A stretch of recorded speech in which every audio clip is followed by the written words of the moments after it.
Hello, welcome again to Sport Unlocked, giving you all the week's sports news from across the world with Tariq Panja, who was last week in Brazil but is now back in England. Martyn Ziegler from The Times, who's also in England.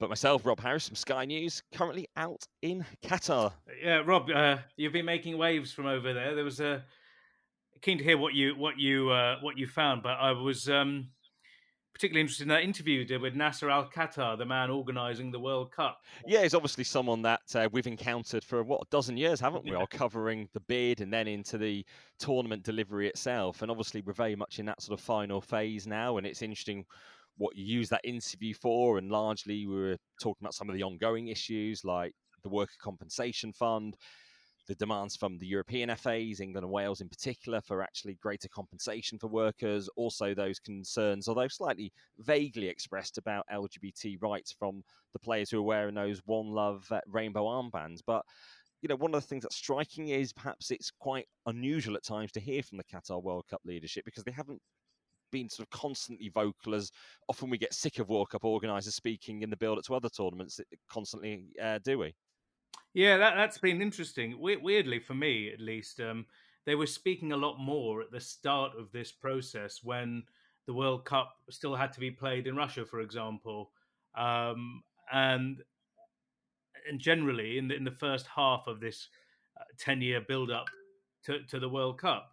And then as we've got nearer, as you said, they're kind of disappeared. And this is the moment we really need to hear from them, especially the supporters, I guess. What is the experience going to be like in Qatar? Is the accommodation going to be ready?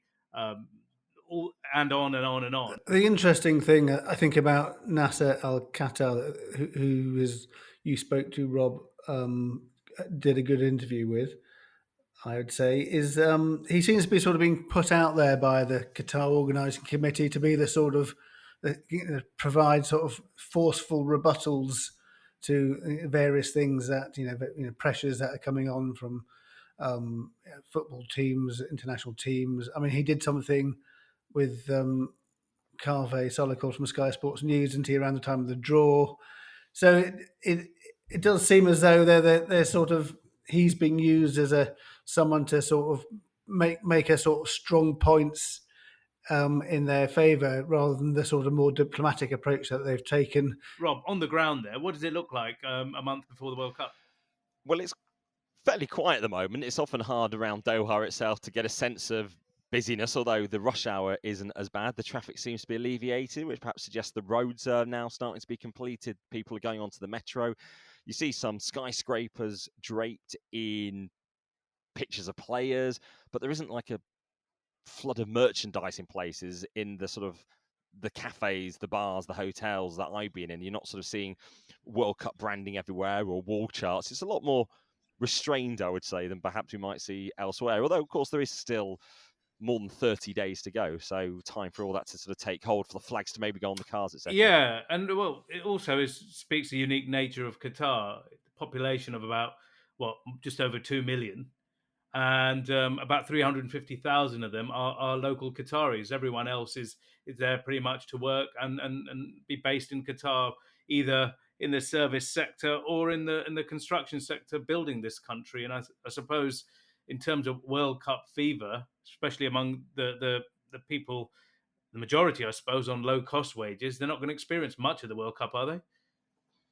Well, that's the thing. And even when I was outside Lusail Stadium, there were still workers digging, completing sort of finishing touches more to the landscaping than anything else. The stadium itself seems ready. It hosted a game recently.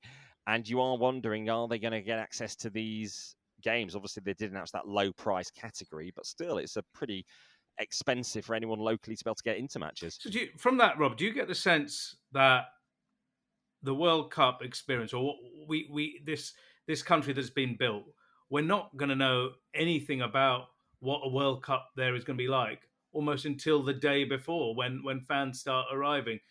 As you're saying, it's 30 days. It's still 30 days out.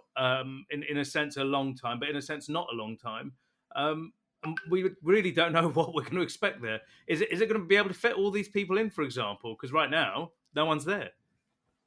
Yeah, and there still seems to be some accommodation available that isn't that unreasonably priced. It's just the communication in part that perhaps the perception has grown. The fact that there is no accommodation, or it's sort of hard to come by, and they haven't been wheeling out the World Cup ambassadors that they pay so lavishly to talk about things that would be practical for the fans to understand, really, about what are the last things to know before the tournament, what sort of tickets are still available.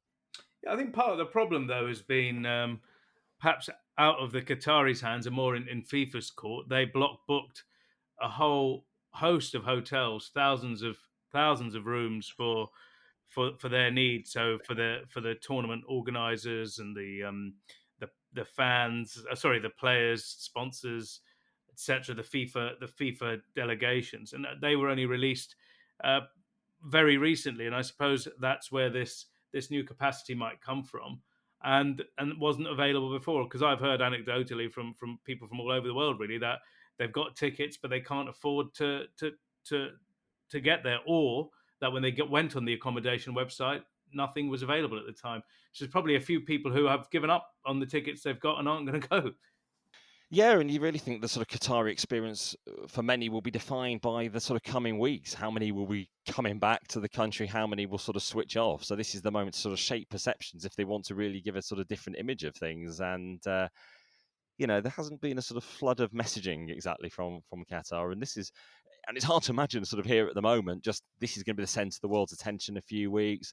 So many hundreds of thousands of fans will be here, and it's the thing that sort of has been so problematic for football for so long is suddenly effectively going to become a reality. So another bit of news, guys, which have related to Qatar this week, which I thought was quite interesting, was the American broadcaster Fox saying it's going to avoid coverage of the controversial treatment of migrant workers because it's all they're interested in is covering what happens on the field of play. And they said they didn't address criticism of Russia's government during the 2018 tournament. And the executive producer of their coverage said if it's not actually related to the story of the tournament, there's plenty of other outlets out there who are going to cover it. So an interesting approach, and certainly up front, that's for sure. Do you get the sense that they just want it done? Like they're exhausted by all of this as well? I mean, it's 12 years build up to this, all the criticism, all the focus. It's a long time for anyone to be on one project. Do you get the sense that the people kind of at the top of this are a little bit exhausted themselves by it, even before it's begun?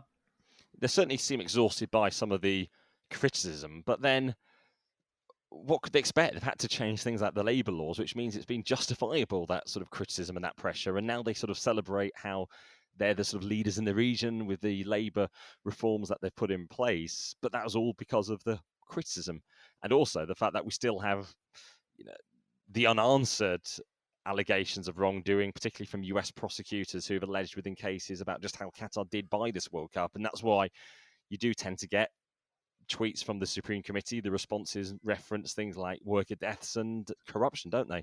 Yeah, and the thing with again, on two of those things, both of those separately, the worker death thing, they haven't really been clear as to how people have died, and that is a stain on this World Cup, given that nothing's worth more than a human life, and they still don't really tell anyone how many people have died and under what circumstances, what the total is. Rob, while you've been there, did you get an idea? Have you got a figure? Or are we still groping around for this? Yeah, I think that's the thing really to sort of emphasize within all this, that the reason that there are estimates is because there aren't investigations carried out into every death. So there are a lot of unexplained reasons why someone dies of respiratory conditions, in their 30s, for instance, and how that does happen so often. And why workers are dying is the heat a cause for it. While, of course, the Qataris say they're limited to a few deaths on World Cup sites themselves due to work-related conditions. Yeah, exactly. And the thing is that will cast a pall over this tournament, over FIFA, not just for this month-long World Cup, but for years to come. This idea that the World Cup has been built on the backs of however X number of people who've died building it, and also on the back of arguably massive corruption, right? Because those allegations still don't seem to go away. We were in the room on December the 2nd when Sepp Blatter himself, since banned from football, opened that envelope and the name Qatar came out. Obviously, no one's been prosecuted directly for the vote, but the people involved, those ExCo members from FIFA, the majority of them have been accused of some form of corruption or wrongdoing in the aftermath of this. Some even have been jailed related to other football corruption.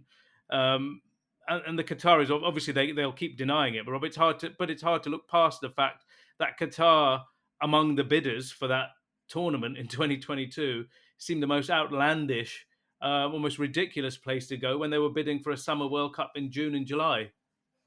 Yeah, and we've heard those denials repeatedly, and we've been asking for so many years. We're not expecting a sudden confession at this point in the proceedings as we approach the World Cup, but it is something that will be forever associated with Qatar and the whole bidding process, because actually, there was a culture of it at the time, wasn't there, approaching 2010 in the vote, where actually FIFA sort of allowed some of it to continue in plain sight, so you can understand why various sort of backroom deals from various bids would take place.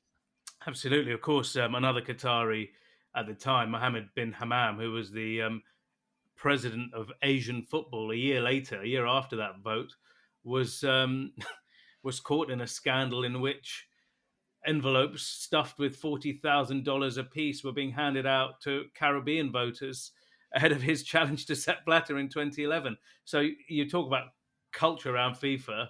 That was what we were talking about. The other thing I thought was a bit strange this week was the quotes from the Emir of Qatar, basically praising Putin and saying, "Thank you for your help in preparing for the World Cup." Because, I mean, most of the rest of the world, not everybody, but I mean, most of the rest of the world thinks Russia has been doing terrible things in Ukraine, and if you look at the sort of voting record on the United Nations, a lot, only 5 countries voted against the motion about Ukraine, and they were obviously Russia and their allies.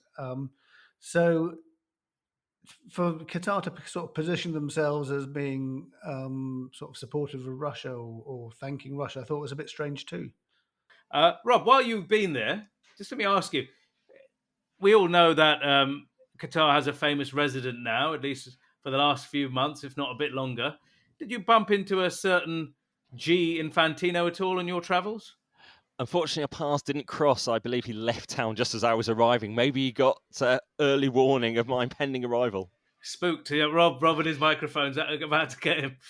But he was heading to South America for a bit of a boost from a confederation that has been one of his fiercest critics in recent time, after previously being his arch supporters.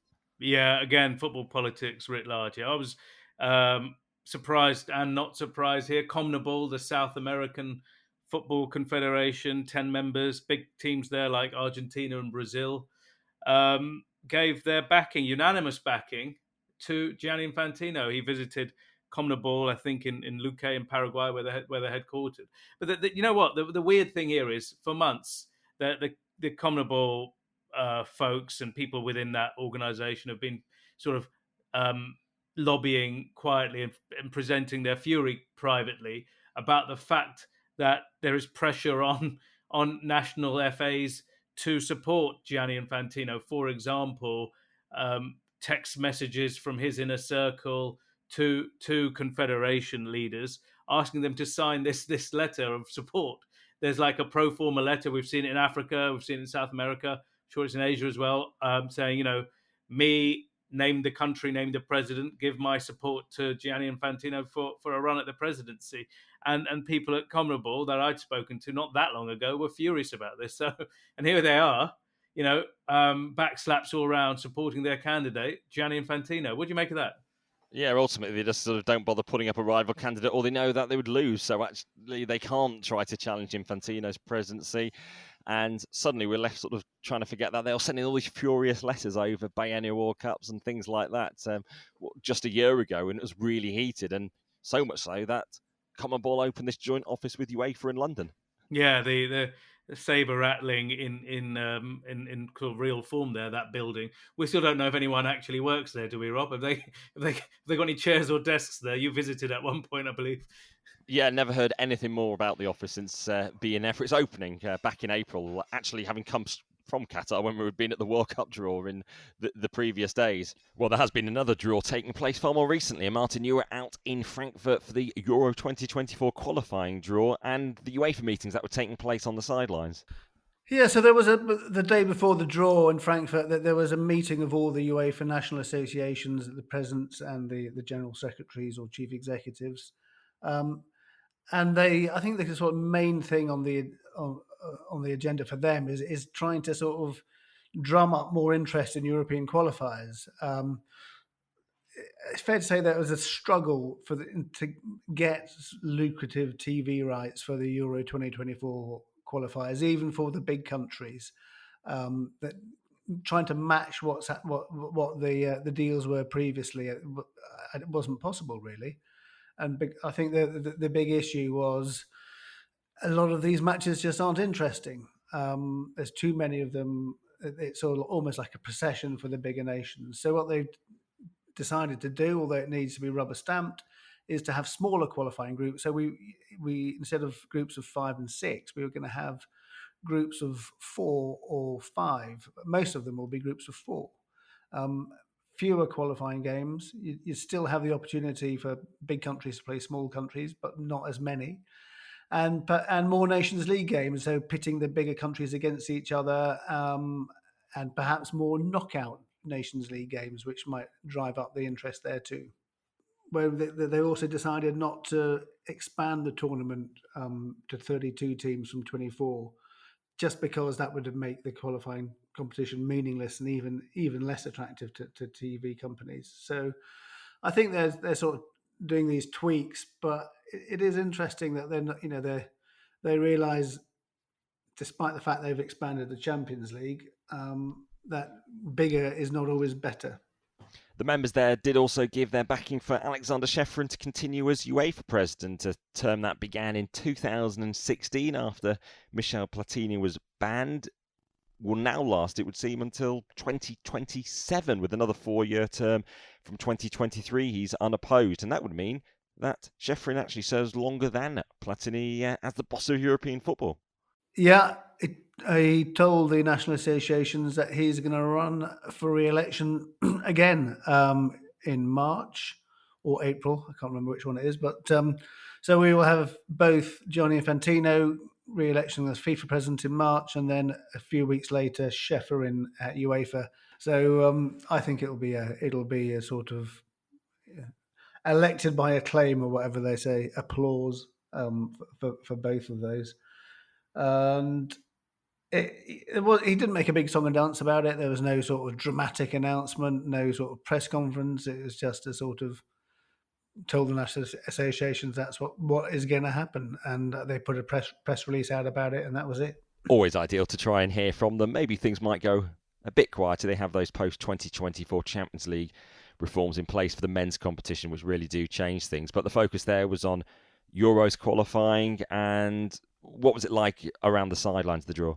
Actually, I thought the most interesting part of the draw, and speaking to people afterwards, was a sort of quite a lengthy chat with the head coach of Ukraine, Alexander Petrikov, who, interesting guy, his team up against Italy and England, and as well as others, of course, in the group. And just, he's very, very, very strong, how they're very anti-Russia, obviously, saying there's no way that they should be allowed to take part when they're still sort of bombing and killing people in Ukraine. And also just saying he hopes that peace can break out, and even by 2024 they could play some of their qualifying matches back in Kiev or Lviv or even Kharkiv, he said. So obviously things will need to change dramatically for that to happen. But he was quite a powerful figure. Still an issue for UEFA and FIFA to resolve, the fact Russia remains a member of both organisations through its FAs, even though the teams are suspended, and of course having to deal with the issues over where Ukrainian teams do play in the coming months and years as this war does continue, launched by Russia on Ukraine. Well, moving away from the world of football and a lot of turmoil in rugby union in England, something you've been covering this week, Martyn. Yeah, rugby union is lurching from one crisis to another at the moment. There's all the issues around head injuries and legal actions. Then we had Worcester going to liquidation, and now it looks like Wasps owe a lot of money, 2 million in unpaid taxes to HMRC, and they've got 35 million loan outstanding to bondholders, which they took out to buy the stadium 8 years ago. And they basically look like they're going to go into administration soon, days away from it. And that is 2 out of the 12 Premiership teams. So I think that the finances just aren't working there, and I think that I don't know what they're going to do, but I think the authorities need to do something dramatic because there's other clubs also have financial issues. So it's they're clearly spending too much compared to their income, and the sort of investment by CVC Capital Partners a few years ago doesn't seem to have helped anything at all. Deep issues there for rugby union to resolve in England. Well, that about brings an end to this slightly shorter version of Sport Unlocked from our travels all around. As ever, if you've got any feedback, you can message us at Sport Unlocked on Twitter, Facebook and Instagram, and always grateful if you can hit subscribe. But for now, thank you for listening.